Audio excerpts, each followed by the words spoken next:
Tous les pays se sont engagés à offrir une éducation de qualité sur un pied d'égalité d'ici à 2030. Les gouvernements sont responsables de la réalisation de cet objectif, mais d'autres acteurs ont eux aussi des responsabilités. Les écoles, les enseignants, les parents et les élèves, les organisations internationales et le secteur privé. Malheureusement, le défi est immense. Des millions d'enfants et de jeunes ne sont pas scolarisés et beaucoup d'autres quittent l'école sans acquis suffisant.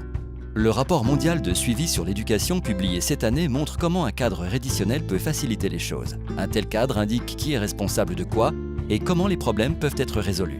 Les gouvernements sont appelés à rendre des comptes aux magistrats, aux parlementaires, aux vérificateurs comptables, aux médiateurs et aux organisations internationales. Mais nous avons tous le pouvoir de demander des comptes au gouvernement. La presse, les élections et les manifestations sont autant de moyens importants de le faire. Les écoles doivent offrir un environnement d'apprentissage sûr et favorable. Les gouvernements peuvent les réglementer, les accréditer, les inspecter, les contrôler.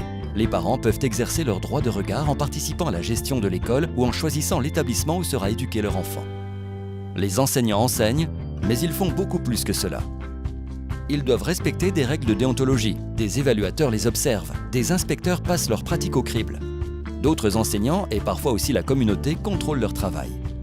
Les parents doivent s'assurer que les élèves sont correctement préparés au travail à l'école. Dans certains pays, ceux qui ne le font pas peuvent être sanctionnés. Les élèves ne doivent pas empêcher leurs camarades de s'instruire, ni les enseignants d'enseigner.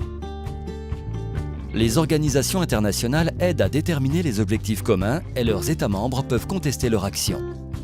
Les donateurs promettent des aides.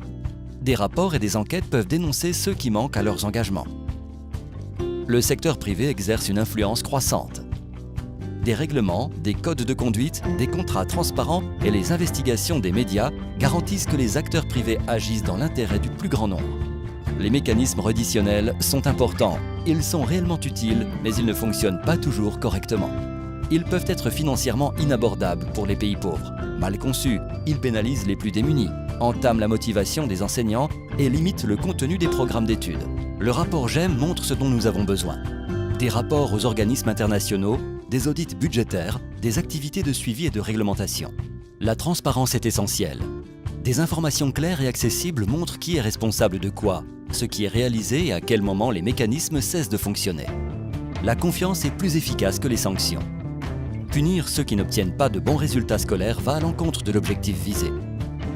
Ce qu'il faut, c'est renforcer les capacités et fournir des ressources. Nous avons besoin d'informations adéquates sur la manière dont les systèmes éducatifs fonctionnent et pour ce faire, d'un véritable engagement. Contrôlons les responsabilités comme il se doit.